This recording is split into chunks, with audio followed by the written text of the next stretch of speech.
the meeting and call the meeting to order and start with the Pledge of Allegiance. Linda Kelly, will you Sure. read the pledge, please? I pledge allegiance to the flag of the United States of America and to the republic for which it stands, one nation, under God, indivisible, with liberty and justice for all. Thank you. Sarah, please call the roll. Commissioner Lee, Here. Commissioner Kelly, Here. Commissioner Wilson, Here. Commissioner DiPillo, Here. Chairman Ondurko. Here. Okay, at this time, we are going to move to public comment for items not on the agenda, and this would be a time for anyone in the audience to come forward and address the commission for items not on the agenda. We'll reserve 3 minutes for comments. We'll start in the audience here and then move to Zoom. Seeing and hearing none, do we have anyone on Zoom, Sarah? Okay, we are going to close public comment for items not on the agenda at this point and move on to the adoption of the agenda. Move to adopt. I second. Sarah, please call the roll. Commissioner DiPillo, Aye. Commissioner Kelly, Aye. Commissioner Lee, Yes. Commissioner Wilson, Yes. Chairman Ondurko. Yes, the agenda is adopted. We are going to move on to public comment on the consent agenda. Anyone in the audience wish to comment on the consent agenda? Any hands raised on Zoom? No one on Zoom. Okay, we'll close that item and move on to the consent agenda. Looking for a motion. Motion. To approve. So we Who's have second? Peggy with the second, Linda with the motion, right? No. I'm sorry. I motioned, she seconded. Okay, sorry, those voices. I spoke over. Okay. Commissioner Lee, Yes. Commissioner Kelly, Yes. Commissioner Wilson, Yes. Commissioner DiPillo, Aye. Chairman Ondurko. Aye. Consent agenda moves. Okay, and at this point, we're going to move on to business. Item number 3 on the agenda, Wildland Defensible Space and Home Hardening Measures Workshop. Christy, would you like to start for us? Yes, thank you, and good evening, everyone. Today we'll have a presentation from Division Chief and Fire Marshal Jeff Ingolia of the South Placer Fire District.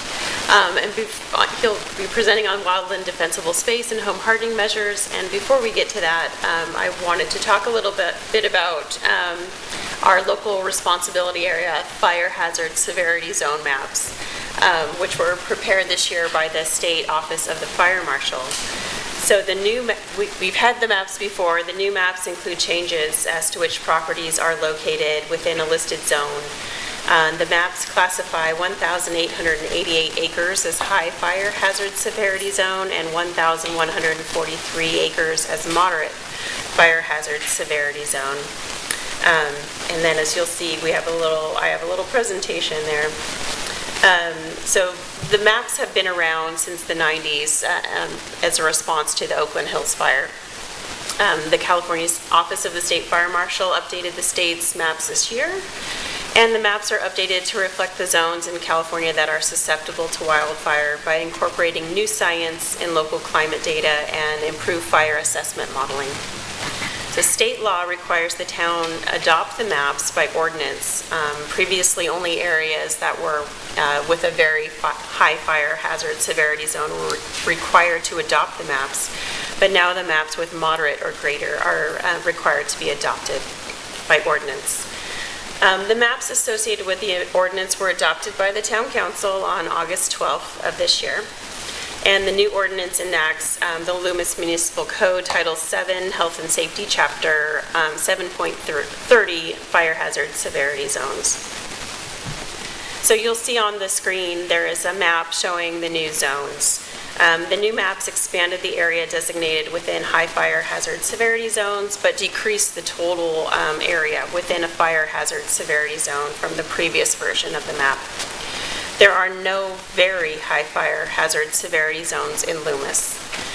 If a parcel includes more than one designation, then the stricter designation is applied to the entirety of the parcel. So there are some websites that you can go to that you can punch in your own address, and it'll show you the limits of your parcel and what hazard severity zone you fall under. And then we have some other information on our website as well, and CAL FIRE has some wildfire preparedness website information. So on the next slide, you'll see the comparison from the previous map on the left to the current map on the right. So the previous map had quite a bit of moderate and very, very little high fire hazard severity zone, and now there's a much larger area of high fire hazard severity zone, although some areas have no hazard zone at this time. So what are some of the effects? Since there are high fire hazard severity zones in Loomis, AB 38 takes effect, and that requires defensible space and fire hardening measures for homes in high fire hazard severity zones.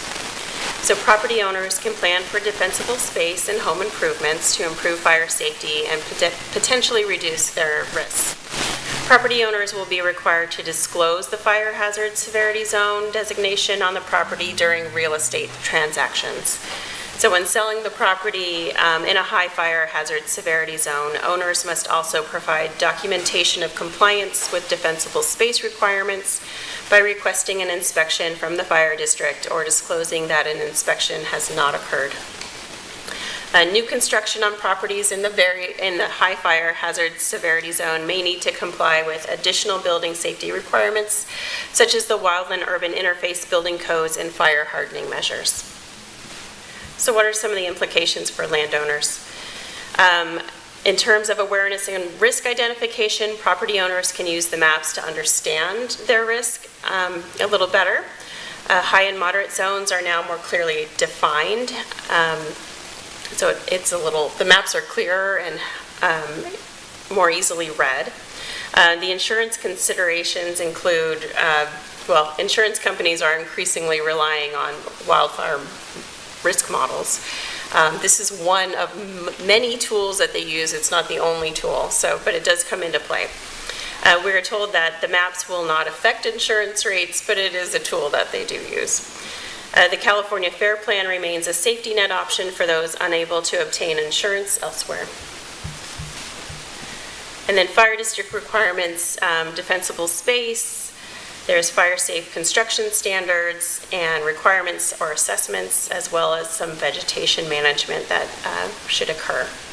With that, I will hand it over to our Division Chief and Fire Marshal, Jeff Angolia of the South Placer Fire District, for some information on being fire ready and creating defensible space.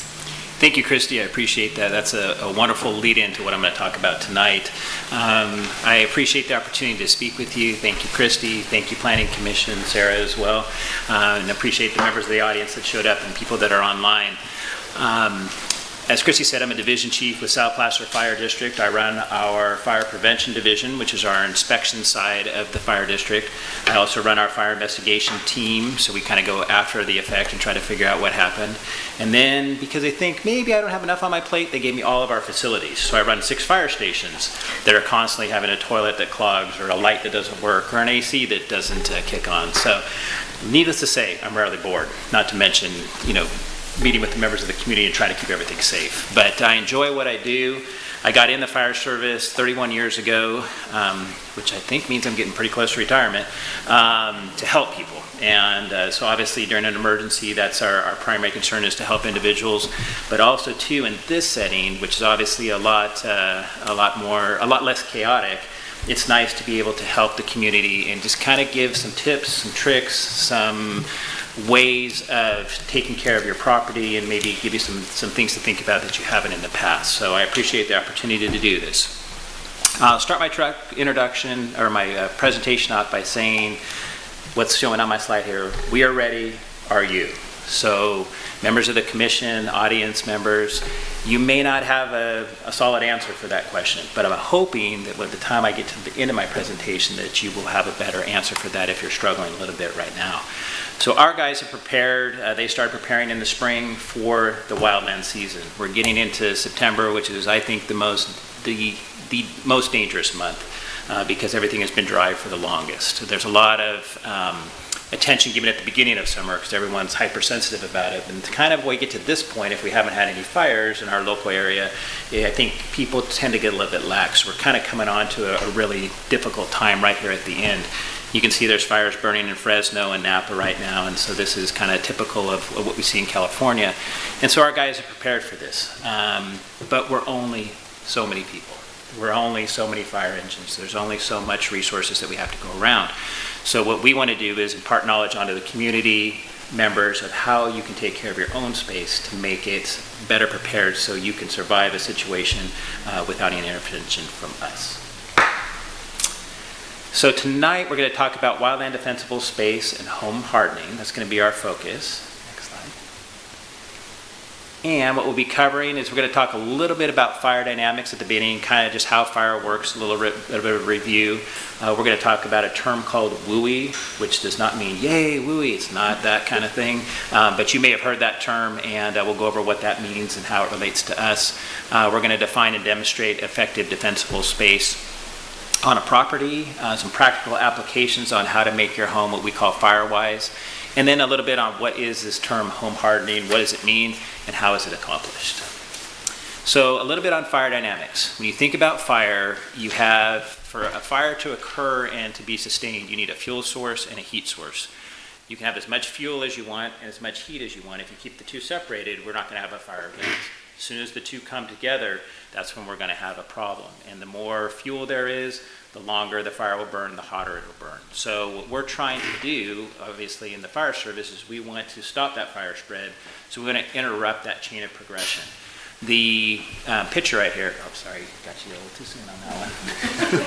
Well, there was a picture of some matches you guys saw, and the fire can easily move from match to match to match. But if we interrupt those matches, that series of matches, put a little space between that fire is going to go out. That's kind of the essence behind defensible space and home harness. We want to interrupt that chain.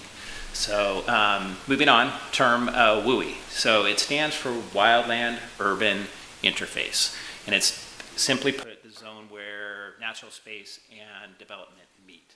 If you think about the town of Loomis, you think about Granite Bay, which is the other side of our district, it pretty much defines where we live. We have a bunch of beautiful natural space with homes interspersed and businesses in that. It's the fastest growing land use type in the United States since the early 90s. Of all the new WUI areas, 97% is strictly for housing, so it's predominantly a housing type occupancy. It makes up 10% of the land use in the United States, but it contains 40% of the homes, so pretty significant number there. And not too shockingly, California contains the highest number of WUI housing units in the country. All right, wildland defensible space. I'm not a big fan of reading my slides, so I try not to too much, but this is a pretty good definition, so I'm just going to read it verbatim, and because I can't surmise it as well as this is done. Basically, a defensible space is an area that can be either natural or man-made, where material capable of allowing a fire to spread unchecked has either been treated, cleared, or modified to slow the rate and intensity of an advancing wildfire, and to create an area for fire suppression operations to occur. So this next slide is an excellent visual representation of a properly executed defensible space, along with some very positive results. You can clearly see there was a significant fire event around this home, but yet the home itself and the surrounding area was pretty much untouched. Let's take a look at the next slide and we'll delve a little deeper into why this occurred. So starting in the bottom right-hand corner, we have landscaping that was kept green. So we don't have any dead vegetation there. That obviously contributed and helped to the survivability of this property. We have patios, masonry construction around the house, so we broke things up. We had some non-combustible hardscapes that kept fire from getting too close to the home. We have low-growing plants on the edges of the property, which is also helpful, so we're not directing fire in towards the property. The trees are separated and they're pruned, no branches overhanging the roof. If you look at the roof of the house, it's a very clear roof. We have some fire-resistant shrubs, and we've got a clear roof as well, some fire-resistant shrubs in the corner. And then important to us is we have a nice wide driveway with a big turnaround. Now, this isn't always applicable to every property. We can't always have such a great driveway and turnaround space for us. But we do try to remind people that that is important for us to get in and provide a good stop on your home, or to keep fire from coming onto your property if it's available to you.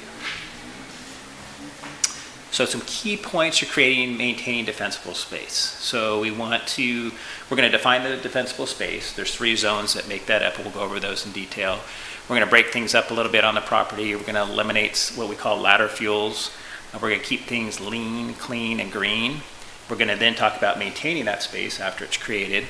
And then a little bit of information on the roof, emergency water supplies, and then signs and access.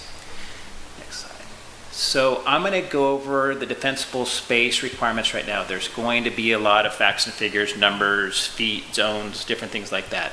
You don't have to remember every single one or even take good notes on them. Yes, you've got the brochure. So there's some brochures in the back corner over here. Members of the commission and audience, if you want to take one with you, all the information I'm going to go over tonight is really well prepared within this brochure, and so it's a good reference for you. But basically, so we're looking at defensible space broken down into 3 zones. We have zone 0, which is from 0 to 5 feet out from the house. We have zone 1, which is from 5 to 30 feet. And then lastly, we have zone 2, which is 30 to 100 feet to give us our complete 100 feet of defensible space. All right, zone 0 is called 0 purposely because it's to remind people that we want 0 combustibles within this zone. So keep in mind that the items that I'm going to go over tonight are perfect case scenario. So if we were to design a property and make it as fire safe as it possibly could be, these would be the guidelines that we would follow. This may or may not be applicable to every property, might not be applicable to the aesthetics that you want for your property. What I'm going to give you tonight is kind of an ideal situation. You can take and choose what you what you deem important from this presentation tonight and apply it to your property. Every little bit helps, but just keep in mind that some of these things are a little on the extreme side, and some people might not want to do them, but it's what a perfect scenario would look like. So go back to zone 0, 0 to 5 feet out, no combustibles within that area. We want hardscapes in that area like crushed rock, decomposed granite, pavers, concrete, things of that nature. The old traditional style of having plants and shrubs right up against the house has contributed greatly to a lot of homes being lost in a wildfire situation. So we want to remove those combustibles from right up against the house. We want to also limit combustible items that are sitting on top of decks. It's another big consideration, especially in our area. We want to relocate firewood during the summer. A lot of people are prone to putting firewood on their decks. Makes sense because it's close to you in the wintertime. But in the summertime, you've just added a huge fuel load to the top of that deck. Remember what we talked about, fuel load and heat source. If those two come together, we've got big problems. Ideally, you want to replace combustible fencing. Anything that comes up to the house that is combustible, we want to replace that with a non-combustible fencing type option. And then we also want to consider relocating garbage cans, recycling containers, boats, and RVs away from the house, especially during the summer months. Okay. So zone 1 extends from 5 to 30 feet out. So in that area, we're going to remove we're going to remove dead vegetation. We don't want to have any dead vegetation within those 2 zones. Dry leaves and pine needles, we want to get those away from the house as well. We want to ideally keep trees trimmed and have a separation between the trees of 10 feet. Again, that might not be possible on your property, but that's what the recommendation is. We want to prune or remove any kind of flammable plants or shrubs that are near windows where we could have a transfer of heat from the exterior to the interior of a home. And then we want to create some separation between vegetation and combustible items, such as patio furniture, wood piles, swing sets like that. We don't want everything grouped together, a bunch of combustible items all in one place. So zone 2 is the last zone, and that extends from 30 to 100 feet out. And this area is where we want to concentrate on cutting or mowing annual grasses down to a maximum of 4 inches. When you have grass that's that low, if you do have a fire in that area, it's very slow moving because there's not a lot of fuel behind it. And so it's easy for us to extinguish, or you as a homeowner to extinguish if you were to have a problem in that zone. We want to create some horizontal space between shrubs and trees. We're going to talk a little bit more about that in a future slide. We're going to remove any kind of fallen leaves, pine needles, bark, pine cones, things like that from this area. And then if you've followed the example and you've moved your wood pile out to this area, they recommend that you do a 10 feet clearance around the wood pile down to the bare dirt. Again, we've got a significant fuel load in a wood pile, and if that lights off, we just want it to stay right there rather than spread out to the wildland or get back towards the home. All right, break things up. So we want to interrupt the layers of vegetation. Going back to those fire dynamics, we want to provide some gaps so we don't have combustible item after combustible item after combustible item, which can turn into a big fire. So we want to plant trees and shrubs ideally in small groups, kind of separate them a little bit with products like crushed rock or organic mulches, and then some construction of some hardscapes to kind of mix things up a little bit too. Cement, pavers, any kind of rock, decomposed granite, something just to break it up so we don't have an entire wall of combustible things right up against or leading to a home. Ladder fuels. So ladder fuels refers to pretty much what the picture shows there. It's the ability of a ground fire, a grass fire, to start moving up into trees, through shrubs and up into trees and up into some higher areas. This is where things get potentially dangerous because we have a fast-moving fire above and below, and this really contributes to fire spread. So we want to try to eliminate ladder fuels. And this next slide is kind of a good representation of what we would not recommend. We don't want ground fuels followed up by shrubs, a tree canopy right up against a home. So fire is just going to travel just like it's walking up a ladder. It's just going to go right up through there and get right to the home. So that's a perfect example of what we would not recommend that you do on your property. All right, so here's some of the guidelines from CAL FIRE on the separation between shrubs and trees. So basically, right around the home, you want to have 2 times the height of the shrub. You want to have that distance between shrubs and about 10 feet between trees. Once you introduce a slope into that, those figures double to 4 times the distance on the shrubs and up to 20 feet on the trees. And then once that slope gets even more significant, then you want to go up to 6 times that distance in an ideal situation. Fire is one of the interesting things that travels uphill faster than it does downhill. So once we introduce a slope into it, we want to start getting some greater separation between those combustible items. Vertically, we're looking at a 6-foot clearance for trees from the ground. So if you trim trees up 6 feet, that's kind of an ideal situation. If there's a shrub below the tree, it's about 3 times the height of the shrub to the bottom of the tree. In the middle of the slide, you see another kind of a good example of that ladder fuel situation that we're trying to eliminate. If we have a ground fire, we want to keep it on the ground rather than getting up into the trees and spreading faster and further. All right, lean, clean, and green. Picture pretty much says it all, right?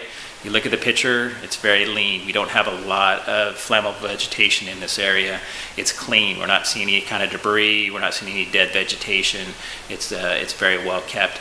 And then green. Green plants are much harder to burn than dead vegetation. So even in the summer months, you look at a property like this, and everything is green and alive and vibrant, and that's going to go a long way to help protect the home. All right, maintaining the space. So creating it is one thing, but then the space has to be maintained. Now the heavy lift is at the beginning. If you haven't maintained your property and you have to do that initially, that takes a lot of time, effort, and it can be considerably expensive.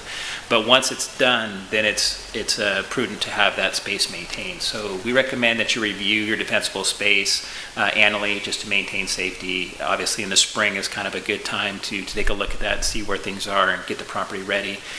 Because things can quickly deteriorate. If it's left unattended for a year or two, it can quickly go right back to where it was when the original defensible space was created. So we want to make sure that is looked at least on an annual basis. Roof. So we want to keep a good eye on the roof.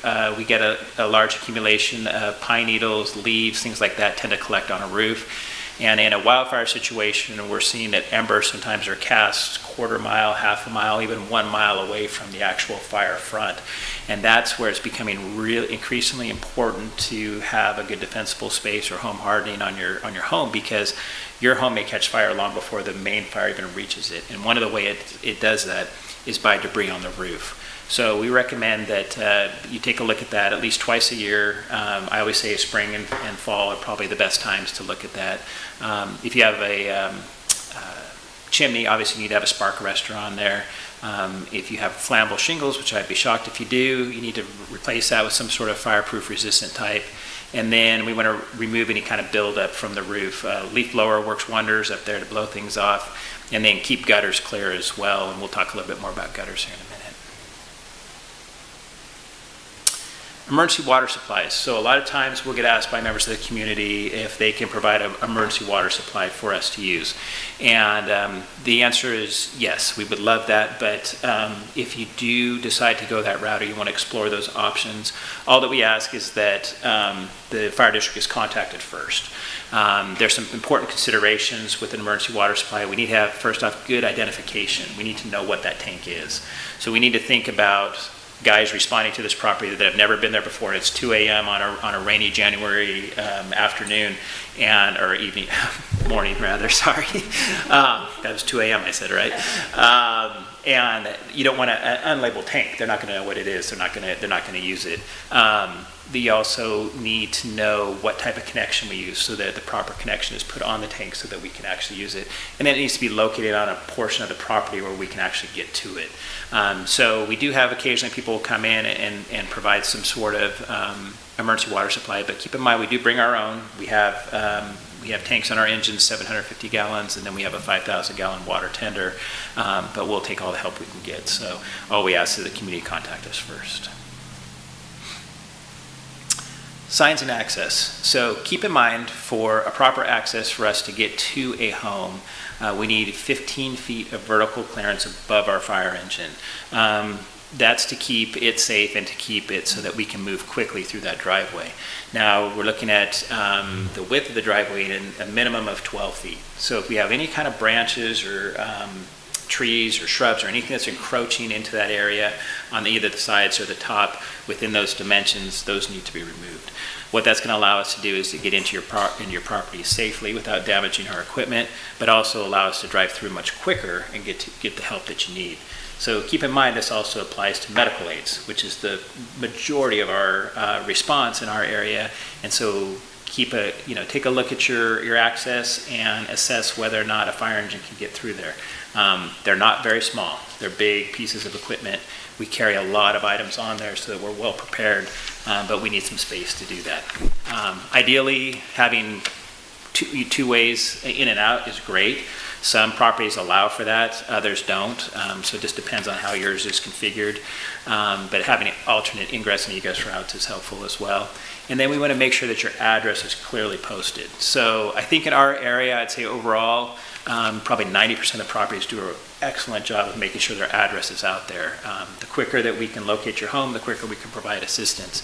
But keep in mind too, if you do an address sign, you may want to go with a non-combustible address sign. I've seen some really cool fancy wooden signs that disappear very quickly in a fire situation. If we're looking for an address on the other side of the fire, we may miss that address sign. So reflective and non-combustible are kind of your two best options when it comes to address signs. So if we follow these steps, what we're looking for is we want to create a survivable space. Next slide. And basically that's where we can make a home survivable all by itself. Like I said before, we'd love to help everybody in a wildfire situation, but there's only so many of us and we can only do so much. But if you follow the defensible space guidelines, hopefully you can make a home survivable all on its own. All right, so we're going to try this. This is an excellent clip from KCR3, and it shows, demonstrates the importance of a defensible space. Try to click on the middle. Sometimes it'll come out. Or not. Otherwise, it's queued up on down below.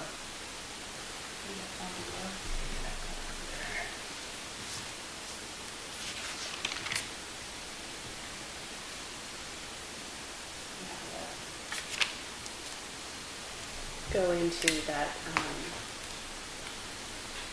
to the left of that zoom button.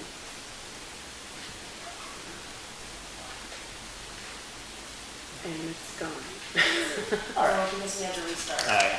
That's all right, we'll skip it. It's, so basically what they did was, I can just kind of talk you through it, and you can look it up. So if you go to YouTube, just put in KCRA 3 Defensible Space Demonstration, and the video will pop up. That's what it looks like there.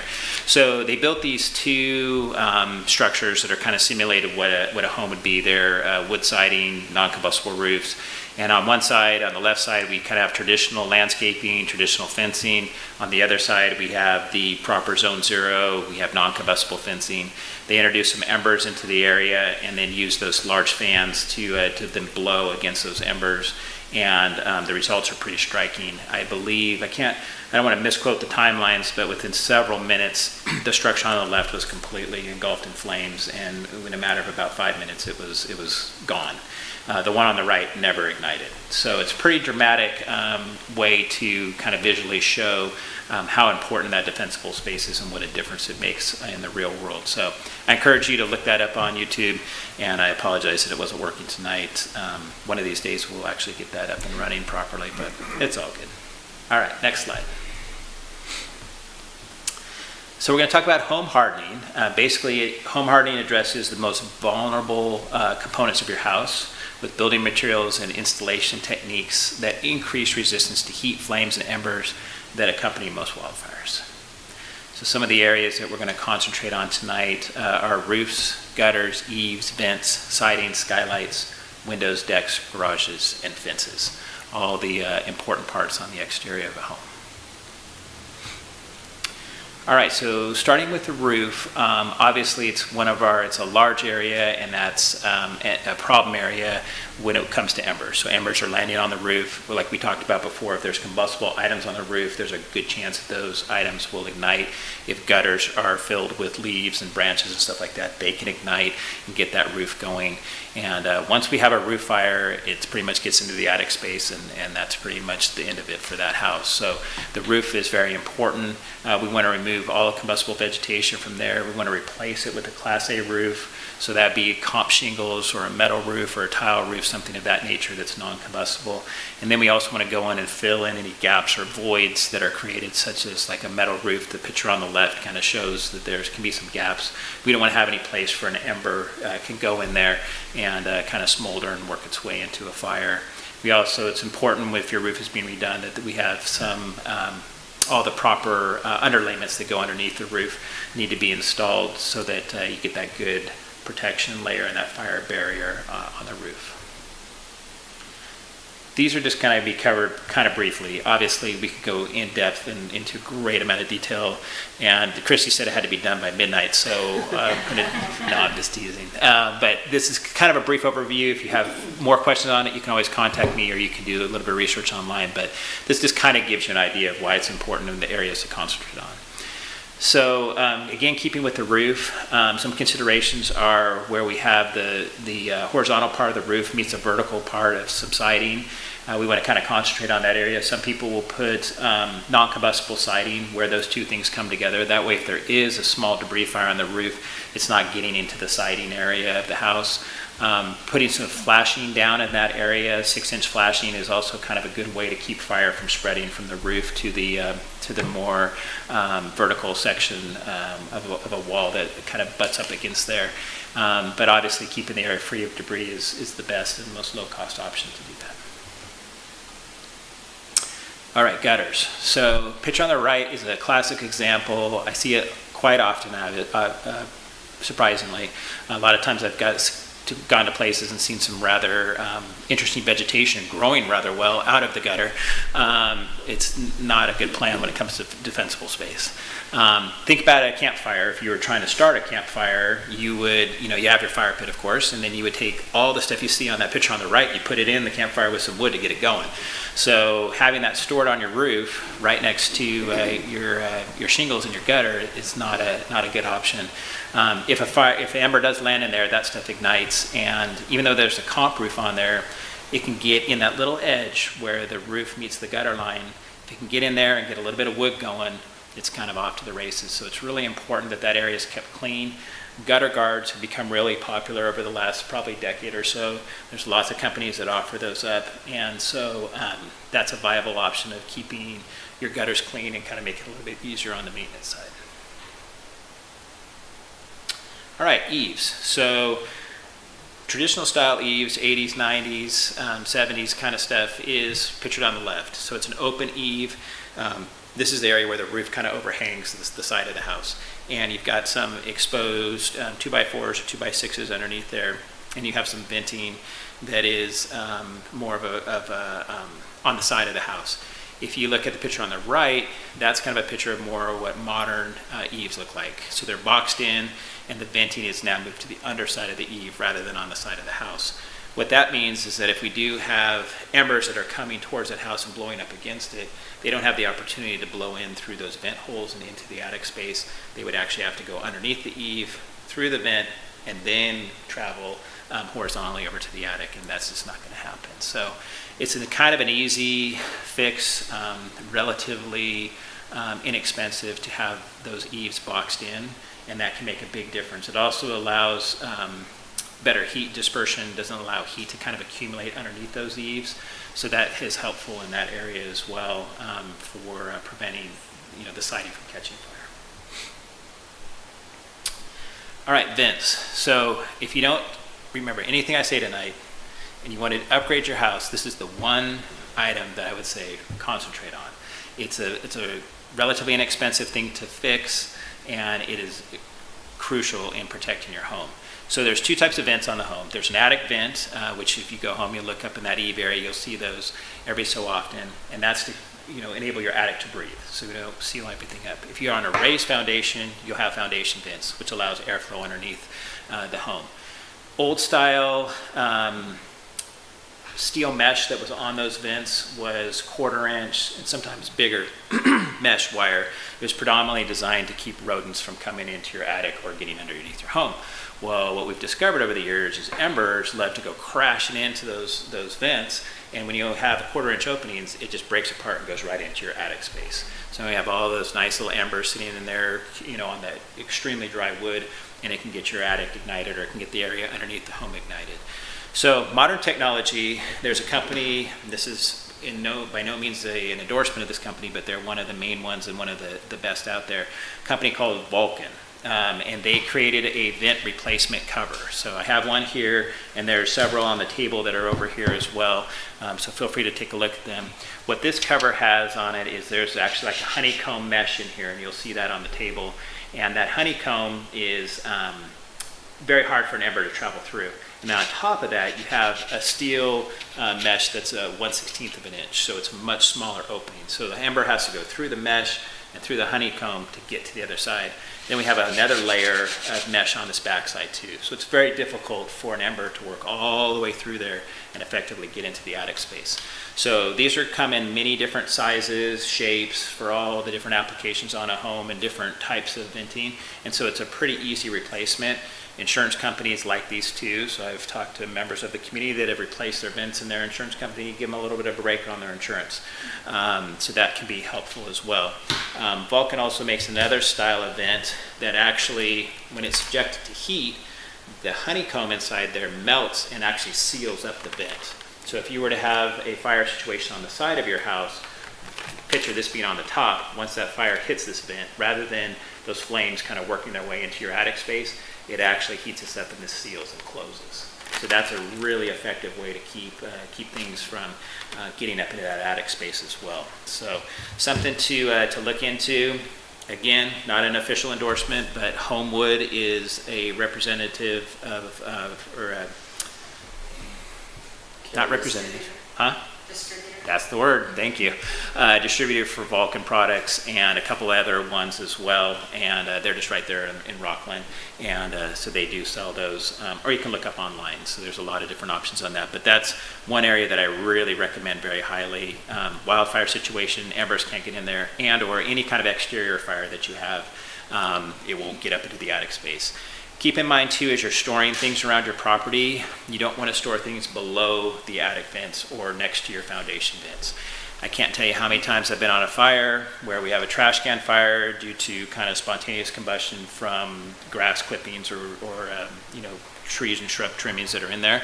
And it just so happens to be right below the attic vent, and it just rolls right up the side of the house and gets the attic going.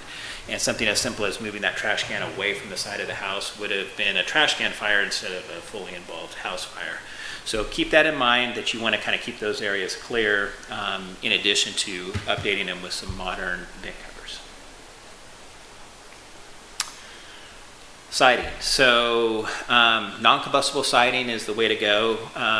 If you're going to replace the siding on your house, it makes some cement siding. Basically, it looks like wood siding, but it's actually made out of cement, so it's completely non-combustible. That's really important if you have any kind of outbuildings within 30 feet of your house, or if your neighbor's within 30 feet.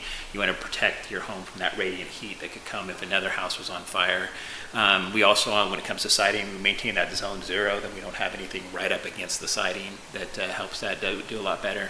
And even in some of the new construction, on some of the new homes that we're seeing, they're actually building 1-hour fire-rated walls, which is an incredible way to keep fire out of the home, basically, within a 1-hour rating. Skylights. So pretty self-explanatory. Big thing is just keep any kind of debris, leaves, twigs, branches, anything that would fall on the roof. We want to keep those away from the skylights. If you have the option, glass skylights fare far better in a fire situation than plastic ones do. The glass holds up a lot better. And then, kind of obvious, but it does happen sometimes, is if you leave the home and you have the ability to open and close your skylight, please put it in a closed position so that you don't tempt Murphy's Law and have a bad situation happen. Windows. Obviously been a lot of improvements in windows in the last few decades. So old style aluminum frames, single pane windows, very inefficient, doesn't hold the heat and air conditioning in the house very well, and it also doesn't keep the heat out when we have a fire situation. Old style windows, single pane, also were not tempered glass, so they broke and they just shattered open. I went on a fire investigation up at an old apartment built in the 70s up in Auburn, and it was an exterior deck fire. The fire rolled right into the house because it had exactly that type of window. The window just shattered, and it was just an open vent for the fire to go in. So if you have a home that has single pane windows, upgrading to dual pane windows makes a big difference. Much more efficient, and it also helps keep the heat from a fire situation out on the exterior of the home and doesn't allow it to get onto the interior. Window screens also help with that as well. So if you have screen material on there, that'll help kind of diminish the amount of heat that can come through. And then some people also, if you're in a high-risk area, you may want to think about getting deployable shutters. So something that is non-combustible on the exterior of the home, that if you have to leave an evacuation situation, you can actually put those over the windows to help cover that and keep that safe. We don't want any kind of radiant heat from the outside to radiate through that window and get any kind of window coverings igniting to get a fire going inside the home. Decks. So decks are pretty common in our area. They're beautiful, great place to hang out, but they're also extremely vulnerable, kind of like the roof. Embers like to land on decks, they like to work their way under decks, and they basically like to get decks going pretty well. And then, of course, if we have a deck fire, it works really quickly to get a house fire going. So some options when it comes to decks is, obviously, if you're in a position where you have an older deck that you need to replace the boards on it, you can go with a non-combustible option, such as like Trex or something of that nature. They're kind of a plasticky material that seems to hold up really well in the weather, and it's non-combustible, so it's not going to spread flame. Another option is you may want to take the picture on the right, shows some flashing that kind of goes between the ledger board and the side of the house, and it basically is a non-combustible metal guard that can stop a fire from translating from the deck to the siding. And then if you can't replace all the boards on the deck, if you can replace the one or two that are closest to the house, that can kind of provide a similar effect that if you have a small, slow-moving fire going across the deck, when it hits those non-combustible boards, it's going to go out rather than transfer right to the siding on the house. Biggest thing with decks is to keep the area underneath them clear of any kind of debris. That's a problem. Obviously, leaves and trash and twigs instead blow underneath there, and then if an ember goes under there, it's got a real good fuel source. So a lot of people are screening in the bottom of their deck using similar material to that venting that I was telling you about to keep items from going underneath there, or just periodically go under there and make sure that the area is cleaned. All right, garages. So garages are treated just the same as a house. we want to maintain that defensible space, zone 0, zone 1, zone 2, around garages, just like we do a house. We also want to ensure that there's no gaps from where the garage door and the door frame kind of meet up with each other. Sometimes there can be some gaps in there. We want to make sure that those areas are kept solid. In a situation where you were to evacuate your home, we ask that you close your garage. Sounds kind of funny, but a lot of people, when they're in a hurry, they leave the garage door open, and then obviously that just allows embers and things like that to blow into the garage and get things ignited in there. So we want to keep that door closed when you're not at the home or when you're not using it. There are garage doors with battery backups, which can be helpful if we have a power outage in the area, so then you can still use your garage door opener. But we all know there's that nice little handy pull rope that you can disconnect it and shut it yourself manually if you need to, or you don't want to upgrade to one of the newer, fancier garage door openers. All right, chimneys. Pretty obviously, we don't want to have any kind of vegetation growing over the chimney. If it doesn't have a spark arrestor on it, it needs to have one placed on there. We don't want anything more than 3/8 of an inch or 1/2 inch to keep any kind of embers from escaping the chimney and getting onto your roof or onto your area around the home. We want to close the fireplace flue when it's not in use. And then please properly dispose of ash. So it sounds kind of funny right now because none of us are thinking about fireplaces when we have 100+ degree days. But pretty soon, another 6-8 weeks, we'll start to do fires again. And when you do dispose of your ash, make sure it's in a non-combustible container. Ash can stay warm enough to get something ignited for several days after it's even put in a non-combustible container. Again, I've had the unfortunate experience of going on a lot of fires that were caused by people that dumped ash into a trash can. Typically the trash can, like we were talking about earlier, is up against the side of the house, and now we have what would be a simple trash can fire is translated into a house fire. What I always recommend is if you're going to dispose of the ash in your trash can, do so on the night that you take your trash can out to the road. That way you dump the ash in at that point. Worst case scenario, for some reason it ignites, you wake up to a melted trash can on your sidewalk and not to a complete fire on your home. So just something to think about, an easy little tip to prevent something like that from happening.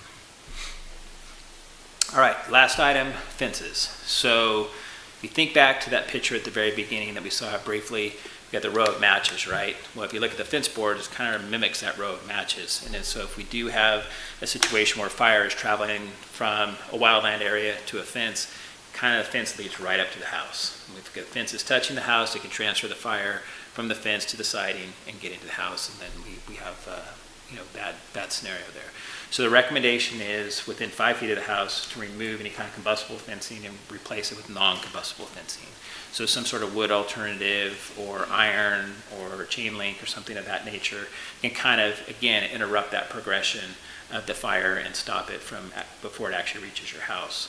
When it comes to fencing too, we need to make sure that the fence line is walked every once in a while and clear out any kind of accumulation of debris, leaves, branches, trash, anything like that. We don't want to have a large accumulation right against a combustible fence in case there's a problem. So if everything's done correctly, if we work hard, we do a good defensible space, we do our home hardening, hopefully we'll avoid exactly what this picture shows right here, which is every homeowner's worst nightmare. And I'll tell you from a fire department standpoint as well, it's our worst nightmare too. We don't want to see anybody have to go through that. And instead of something like that, we would rather see a situation like this. Obviously, there was a catastrophic event that occurred around this home, but due to planning, thinking ahead, home hardening, defensible space, this home survived. And so that is obviously a much better outcome for that situation than having somebody lose a home and all their possessions because the home wasn't prepared.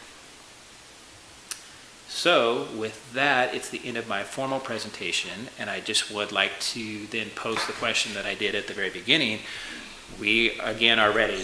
Are you? And I hope that by tonight's presentation, maybe you have some ideas on some ways that you can be a little bit more ready should a fire occur in your area. Okay, thank you very much for the presentation. We are going to open it up for questions from the commissioners, and then we'll open it up for public comment and questions. So start down there and move our way over. Nate, anything? Gene? Any Thank you, questions? I have actually a couple of specific questions.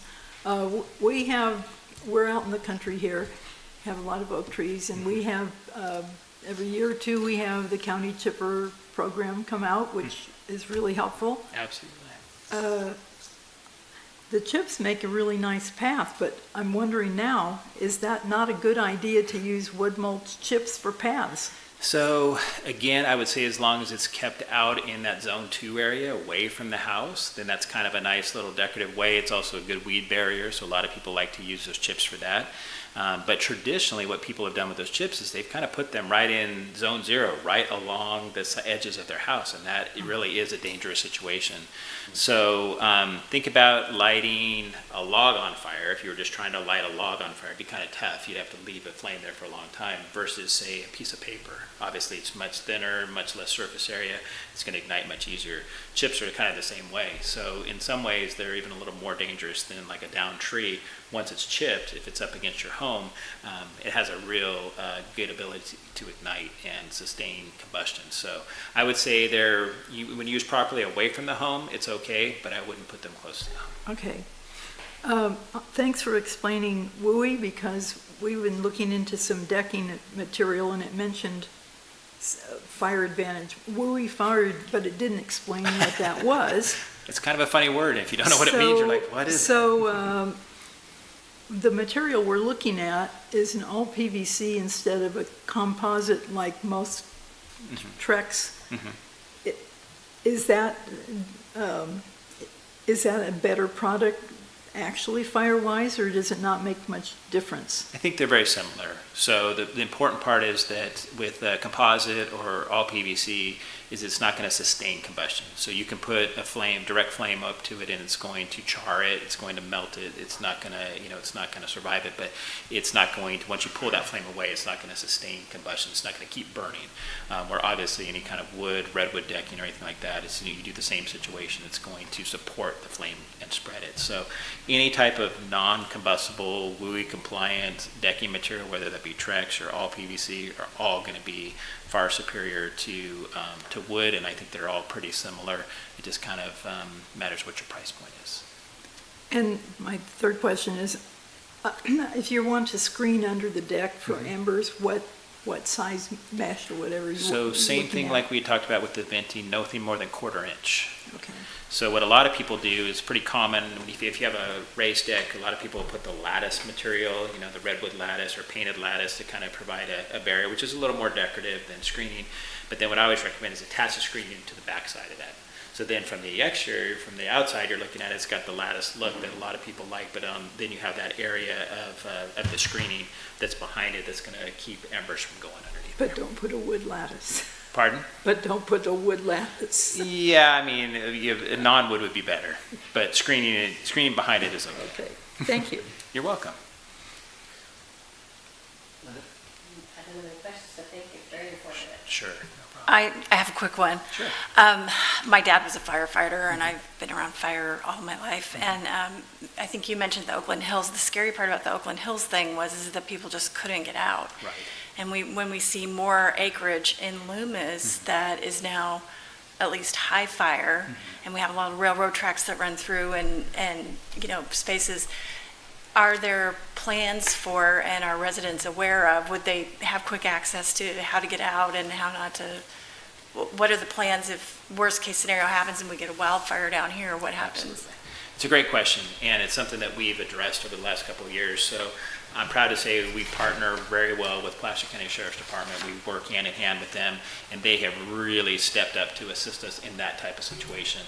Traditionally, the fire department was kind of in charge of everything. So we're trying to put a fire out, we're trying to get it, units into to where the emergency situation is, and we're trying to get residents out. That's a lot. It's a big ask for one agency.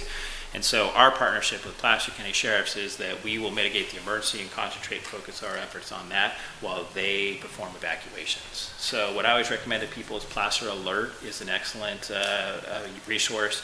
So if you sign up for Placer Alert, they'll give you text messages on your phone, and anytime there's an alert situation or a potential evacuation or an actual evacuation. And then sheriffs sheriff's officers will come around to your neighborhood and do your evacuation. Unfortunately, there's no one-size-fits-all on evacuations because we just don't know the nature of the emergency, the direction that the emergency is coming from. So it's very difficult and challenging if you have a neighborhood that has two ways in and out. We can't say, okay, if there's an emergency, everybody go to the south entrance or everybody go to the north entrance because we just don't know where that emergency is. So I always say the Placer Alert is a great thing because it's going to give you the information, and then wait to hear from what the sheriff's department says on what you need to do and where you need to go, because they're going to be aware of the emergency. We keep in good contact with them and tell them we need people going this way or that way. We want to make sure that we get the citizens away from the emergency, but also away from our operation too, so we're not fighting against each other. So it's very important, but they do a fabulous job on the evacuation side. And from the planning commission side, we're getting pushed to do a lot more high density housing. Yes. You know, that's hitting Penryn, you know, who knows what's gonna happen here. Yeah. You know, that's obviously a concern if you're packing more and more people into a space where getting out would be difficult, so. Absolutely. Yeah. So that's challenging. You know, we have, through our local ordinance, we have certain requirements on road width, things of that nature, and it's partially designed just for that. So if we build, you'll see a big difference between homes that were built in the 60s and 70s here versus homes that are built now, based upon, you know, driveway widths and access, and same with subdivisions and things of that nature. One plus on any new construction is all fire sprinklered. So the risk of having a fire start within and quickly spread and cause people to have to evacuate out from there is far less because of the fire sprinklers. It's not, you know, foolproof, but 99.9% of the time it is. So that's helpful. And then too, codes have changed a lot. So they are, when you do have that high density housing, there's generally more than one way in and out on those situations just for that reason. Because we do pack in a lot of people, we want to make sure that they can get out properly. Okay, thank you. You're very welcome. I have a question, maybe Christy or you can answer. Have we done an analysis on defensible spaces for the town's assets? And I think of the library specifically. There seems to be a lot of trees over by the library and, you know, a lot of open area. Has anybody rated that as far as how protected our library is? So Chris might have a different answer than me. I know specifically that location, I don't know of any kind of official analysis, but I will have to say I've been out there quite often, and the actual library property does a really good job of maintaining that defensible space. One thing you can thank is the UC Master Gardeners that put in the large garden display on the back, which was excellent because that always used to be just kind of dry vegetation, and now it's all properly watered and there's lots of demonstration gardens there which are very safe.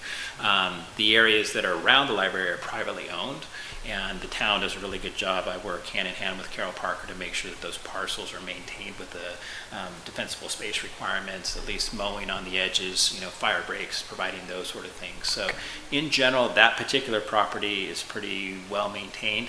Now, going to other properties, I can't say specifically, but the town is pretty aggressive. If there's a vacant parcel next to a town-owned property, they're very aggressive, and like I said, we work together to make sure that fire breaks are created on that property in line with the town's vegetation abatement ordinance. So We do have Heritage Park, which is, you know, open acreage right off the, you know, you can see it from the freeway. yeah, King Road area, is that what you're talking about? Yeah, that is, yeah, that's more like Walnut. South Yeah, Walnut. it's Oh, South okay. Walnut. Okay. And, you know, We actually did some clearing in that area next to the homes. In that area, their wonderful public works crew went out and has done clearing. The challenge with the Heritage Park site is there is a wetland in the center of it. And maintaining that vegetation is a little more challenging because you have layers of federal and state agencies to go through. But we did go out and did create some tree trimming and vegetation clearing in areas outside of that wetland. okay. I have to say this year, so we investigate any kind of complaints that come into our fire district on defensible space. And the town issues at the beginning, Carol, I think in maybe April or May, starts sending out letters to all the vacant parcel owners. And then I do follow up kind of behind her and make sure that these were taken care of. And I have to say this year, beyond all the other 5 years that I've been with this agency, has been by far the best compliance we've ever seen. We had very little follow-up that we needed to do with the properties, and any follow-up that we needed to do was quickly remedied. So the public is definitely becoming more aware of the dangers, and I would certainly hope so from what we've seen over the years, and everybody's a lot more receptive this year than I've ever seen. So it's really positive development, and like I said, the town works really hard to make sure that those vacant parcels are at least have a fire break built within them. So if we do have a situation out there, it's much smaller, it's easily contained. Yeah, the insurance companies are certainly pushing people to come into compliance also, so. It's true, it helps. Yeah, it does. Thank you very much. Let's open it up to, for public comment or questions from anyone out in the audience. This is a very thorough presentation, so we appreciate you coming tonight. Anyone on Zoom, Sarah? Looks like Kim might have raised her hand, but it's freezing today, so I can't get that. Can you click on participant, I did. or you can, So if Pam can hear me, I just say, if you go onto our website, there's a place where you can contact us, the South Placer Fire District, and you can just go in there and send your question. It'll make its way to me, and I'd be happy to help and answer your question. Okay, thank you very much. Let's bring it back, and this is just a recommendation to receive and file. Let's do that and move on. And then from there, we're going to, thank you very much, by the way. Planning Commission's Planning Director's Report. Christy? yes, let's start with the exciting news, Hidden Grove. So, as you know, the applicant filed a suit against the town, but the town has prevailed. So, we were found in the right on all the counts, and the applicant does have the opportunity to file an appeal, but they need to wait for this current process to be completed. So there's still legal paperwork that gets done in between that time, and we'll see if and when they appeal. We have a lot of projects on the books that are going to come up in short order. So Quick Quack Car Wash is one of them that's at the corner of Brace Road and Sierra College Boulevard. We're almost complete with the CEQA process on that, so before the end of the year that should be circulating and hopefully brought to your attention. Creekstone Senior Living Community is an application for a 17-unit independent and assisted senior living community at Boynton Road and Chisholm Trail next to Senior Care Villa. So again, another CEQA document is being prepared on that, and that is underway. We're just polishing up some items on the design. Carmenere Estates subdivision is a subdivision for 24 lot units, or 24 lot subdivision at Delmar Avenue on either side, west and east. And that has gone through the CEQA process, so that public review period has ended as of August 18th, so the comment period is over. The CEQA consultant is preparing responses on any comments received, and we will be bringing that forward this fall. Can I ask you a quick question on that? Yes.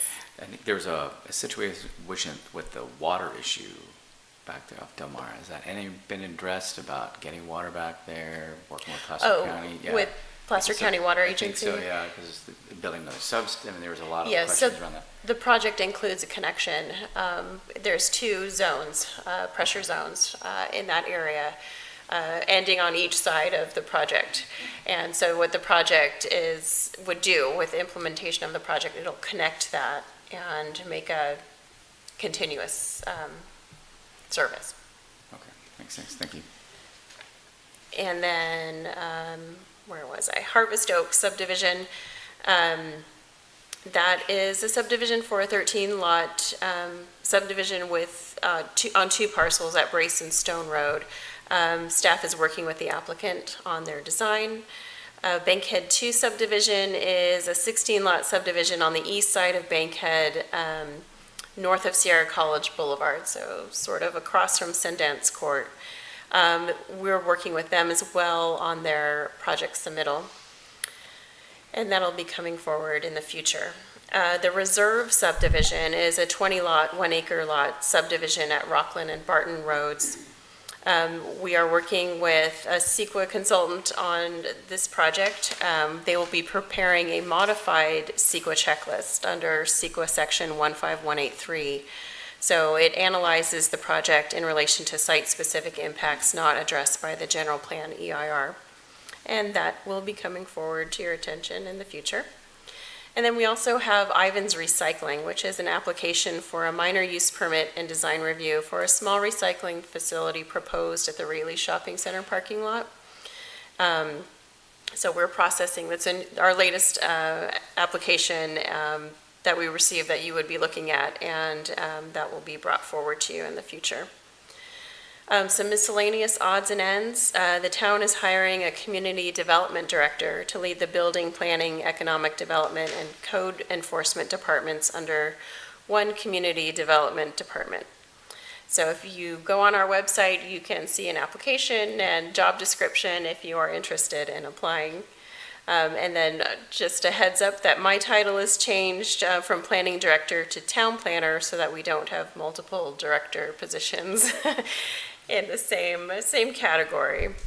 So I'll be doing the same duties, just a different title.